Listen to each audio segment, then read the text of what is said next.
Começou com palavras sonoras e cabeças erguidas. Terminou com lemas grandiosos e cabeças decapitadas.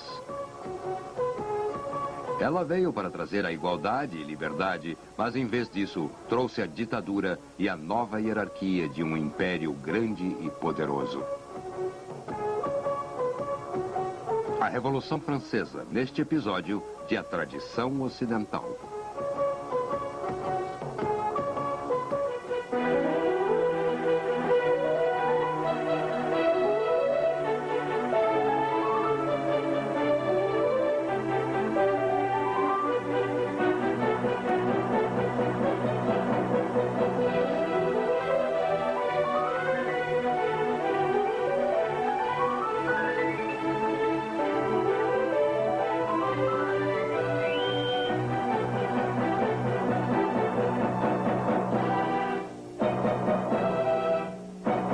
Agora, o professor da Universidade da Califórnia, Eugene Weber, em sua jornada através da história da civilização ocidental.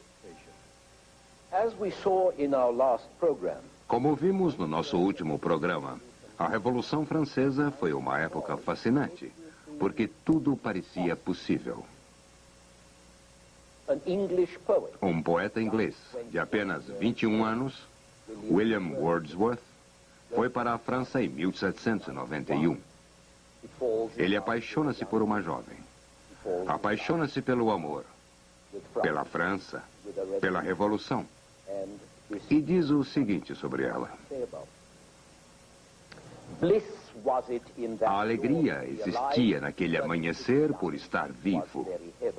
Mas, sendo jovem, era o próprio paraíso. Oh, tempos em que os costumes escassos e insípidos, a lei e o estatuto, tomaram de uma vez a atração de um país em romance. Era um conto de fadas, uma terra de romance. Mas havia mais que romance. Havia o iluminismo em ação.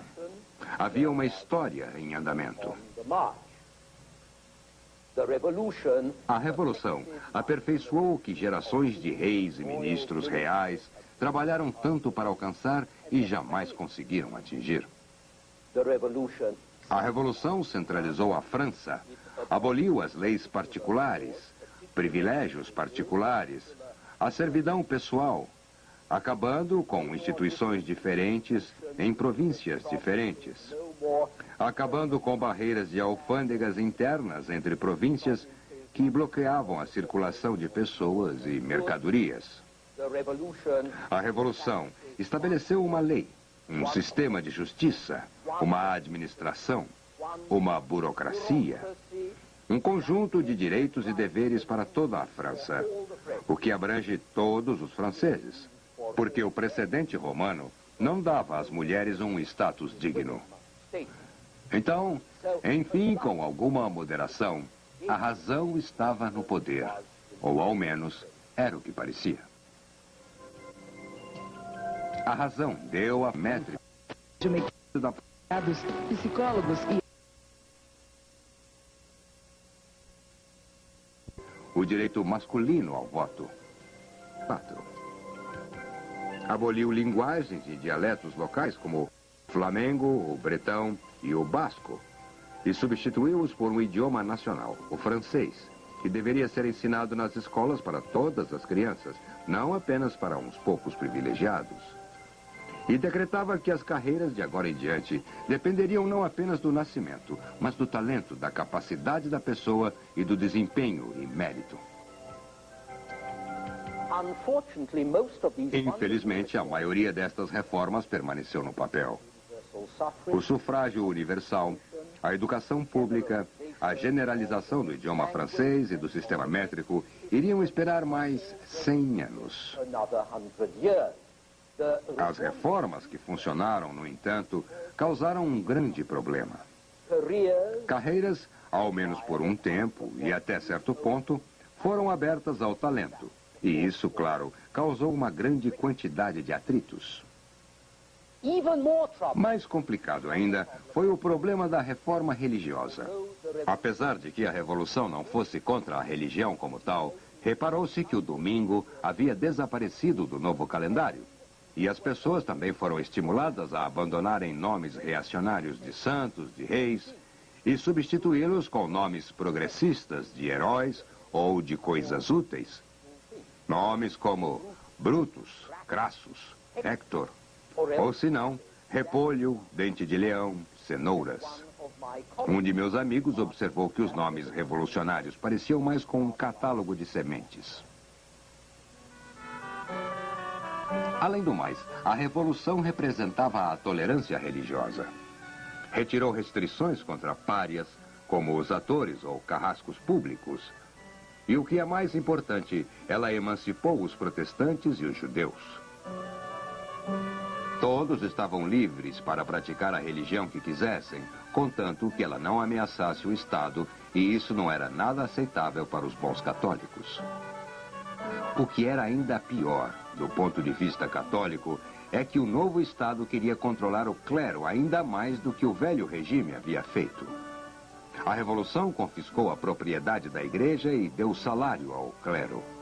Assim sendo, os padres tornaram-se funcionários públicos, tinham que fazer um juramento de lealdade, tinham que servir o Estado e não o Papa. Isso iria ocasionar uma grande confusão. O Papa proibiu o clero de jurar fidelidade ao Estado e à Constituição. Aqueles que jurassem seriam excomungados, e isso dividiu a Igreja Francesa numa minoria que fez o juramento para o Estado e uma maioria que se recusou e foi presa ou exilada, ou forçada a se esconder. O fato dividiu os cidadãos franceses entre aqueles que obedeciam ao governo e os que obedeciam ao Papa. Entre estes últimos estava Luís XVI, que se acomodara a todas as outras mudanças dos anos anteriores, mas a crise religiosa impediu-o de pôr em prática a Constituição, que ele havia jurado seguir em teoria, e mais adiante ele iria perder sua cabeça.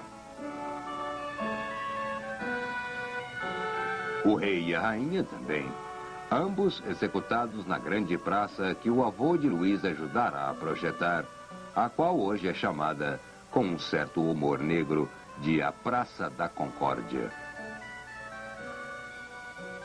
A essa altura, a mudança evolutiva, que a Revolução havia simplesmente acelerado, descarrilou, e a França foi escancarada por uma verdadeira revolução violenta.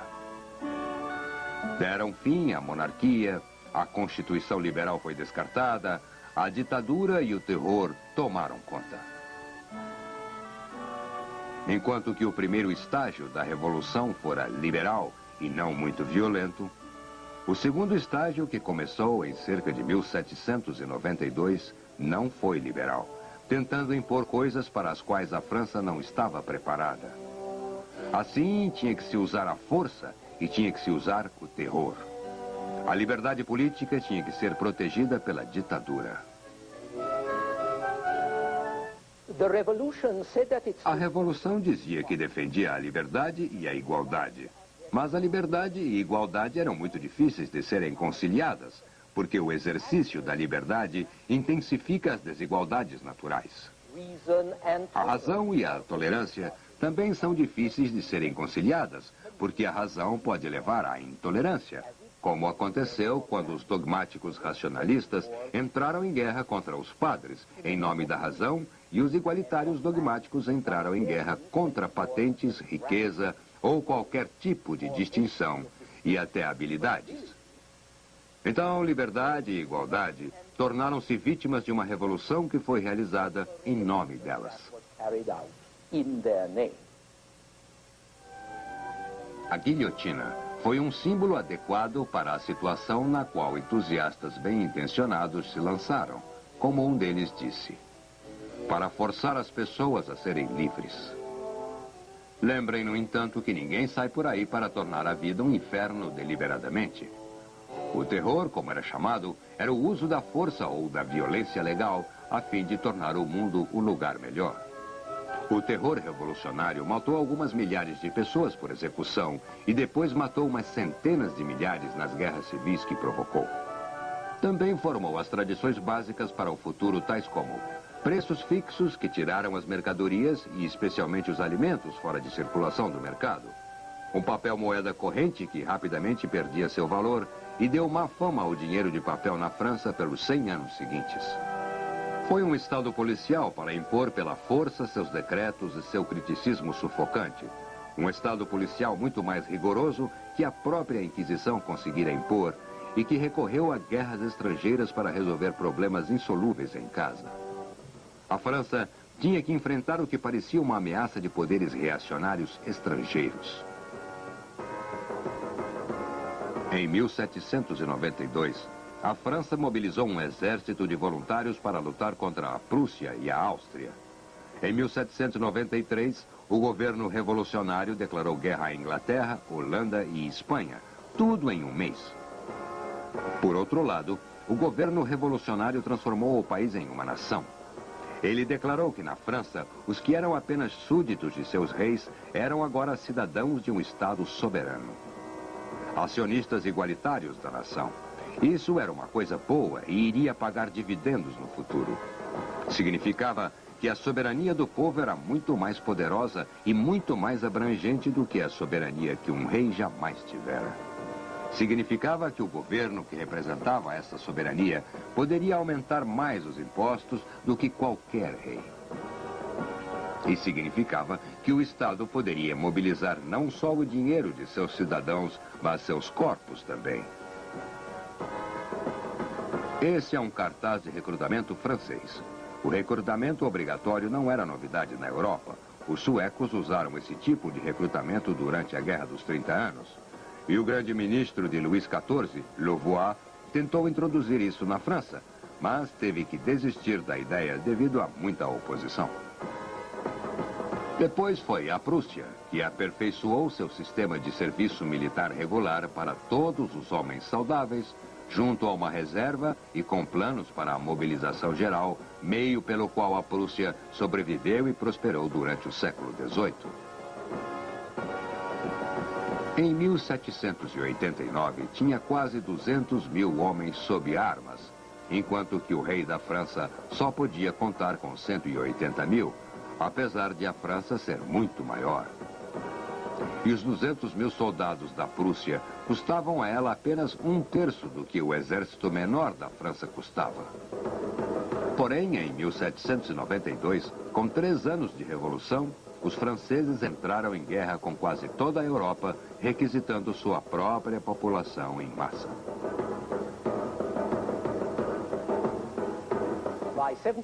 Em 1794, o exército francês era de quase 1 milhão, 5 vezes mais que era 3 anos antes, e uma nova era começara na história militar, que podemos com certa justiça chamar de a Era de Pólvora. A formação militar básica do velho regime era uma longa fila de soldados treinados. 1, 2, 3 filas. A formação militar básica do novo regime seria a coluna. Uma coisa maciça, bem adaptada para um bando de soldados mal treinados que tinha que ficar juntos sob fogo. Tudo era bem compreensível, mas o fato é que nenhum general do velho regime teria sonhado em jogar seus homens em pesadas colunas como essa sob fogo inimigo. A fina fila não produziu resultados decisivos, mas poupava homens. Homens que eram difíceis de conseguir e caros de recrutar e treinar. Mas os generais da Revolução e mais tarde do Império Napoleônico usavam seus homens sem contar as baixas.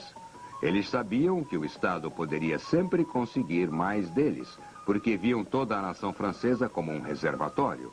Um reservatório que era grátis. É possível que os massacres em larga escala que se seguiram estiveram sempre ligados ao renascimento da ideia de guerra total, uma ideia que o século XVIII havia esquecido. As dificuldades de 1793 produziram não apenas a mobilização dos homens, mas, como já foi dito, a mobilização de civis de todas as idades e sexos e a tentativa de controlar os recursos nacionais, de um modo que jamais havia sido visto antes. A diferença entre a guerra total que os franceses inventaram de modo casual em 1790 e a guerra total que tememos hoje nos anos 90, apesar de ser grande, é só uma questão de grau.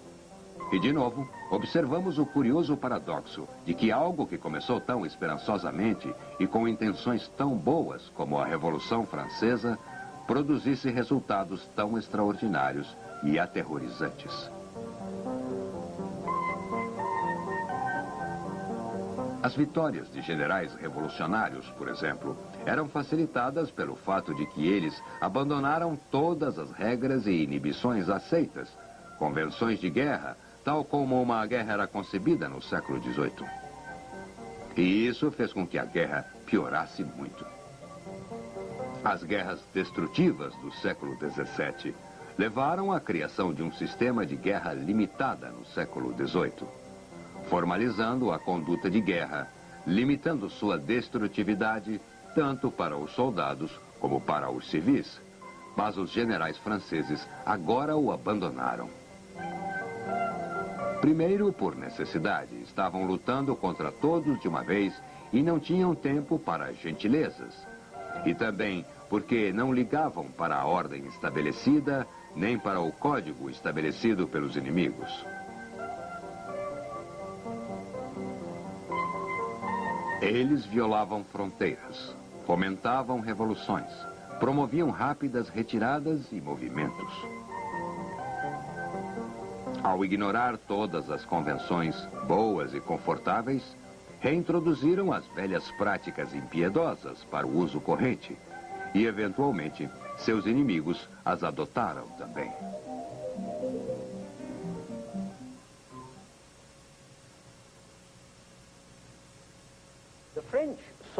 Os franceses viram-se engajados numa grande luta mundial pela libertação dos povos da prisão das tiranias dinásticas. Eles juravam guerra aos castelos e paz aos casebres. Guerra contra os opressores e pelos oprimidos. Eles declararam que ajudariam todos os povos que queriam ser livres. Dependendo do modo que você encare isso, era um cheque em branco para a rebelião ou uma provocação imperialista contra outros poderes da Europa. Mas aconteceu que algumas populações não queriam ser libertadas ou não queriam adotar as instituições que os franceses achavam que eles deveriam adotar. Segundo os revolucionários, tais pessoas tinham que ser libertadas de suas inibições. Elas precisavam de guias franceses, comissários e captores, para ensiná-los a serem livres, como os próprios franceses tinham que ser ensinados. Aqui também você tinha a ideologia e a prática de uma revolução nacional que transformaram a desordem revolucionária em ditadura revolucionária e as guerras de liberação nacional em guerras de imperialismo nacional. É outro exemplo de como a revolução aperfeiçoou o que gerações de franceses tentaram, mas jamais conseguiram.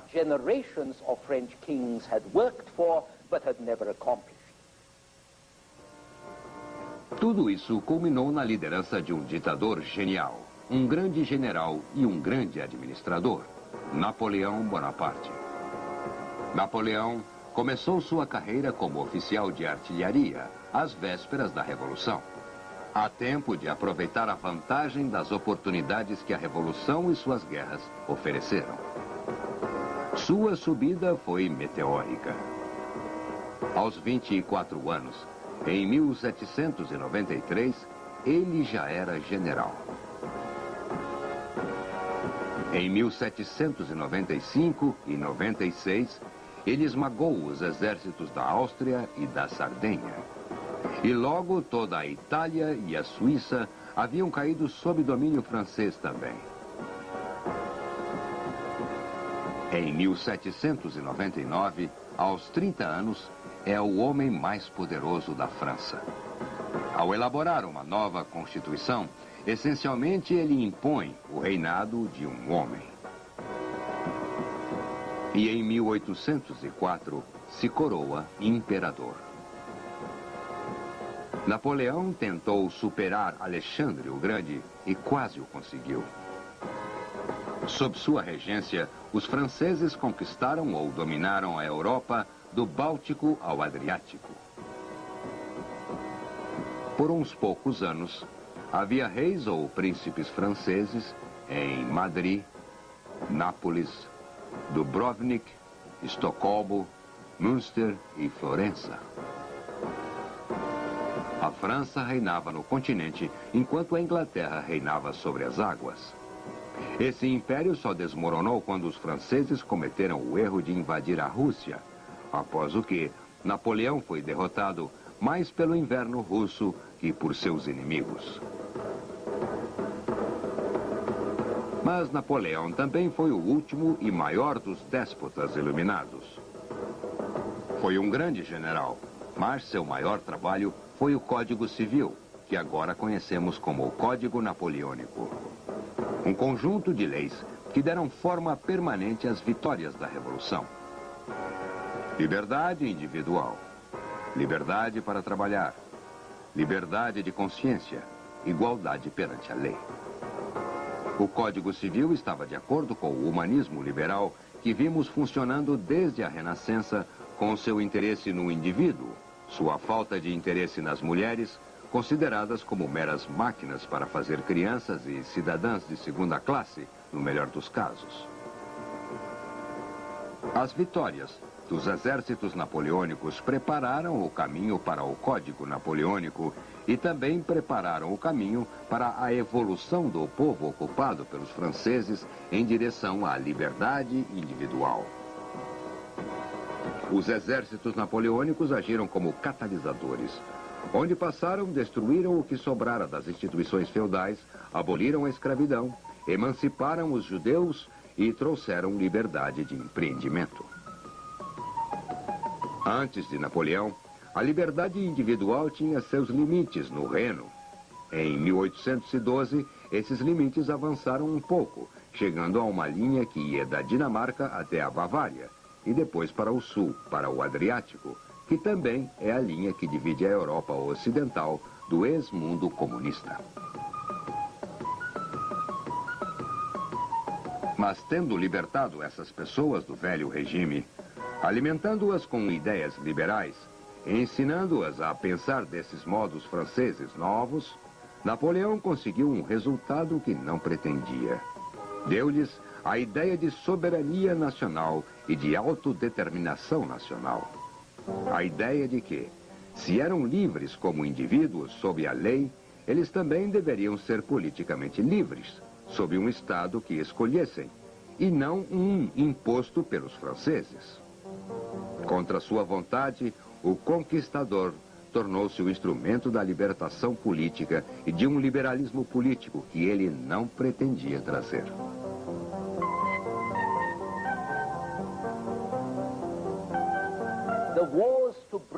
As guerras que deveriam trazer ajuda fraterna trouxeram ocupação. Mas é óbvio que nem a Revolução, nem suas guerras, com as toneladas de carne humana que desperdiçaram, nenhuma delas foi totalmente em vão. Elas propagaram as ideias modernas de sufrágio nacional. Elas proclamaram que todos os homens têm direitos. As mulheres, infelizmente, levaram mais tempo para isso. E na França, lar do Código Napoleônico, muito mais tempo ainda. Elas prepararam o caminho para que as classes mais baixas entrassem na vida política. Elas sugeriram métodos totalitários e ideias que o século XX iria copiar com entusiasmo e criaram uma agenda que ainda estamos estudando hoje. No próximo programa, vamos tratar de outro tipo de revolução muito diferente, que também mudaria o mundo.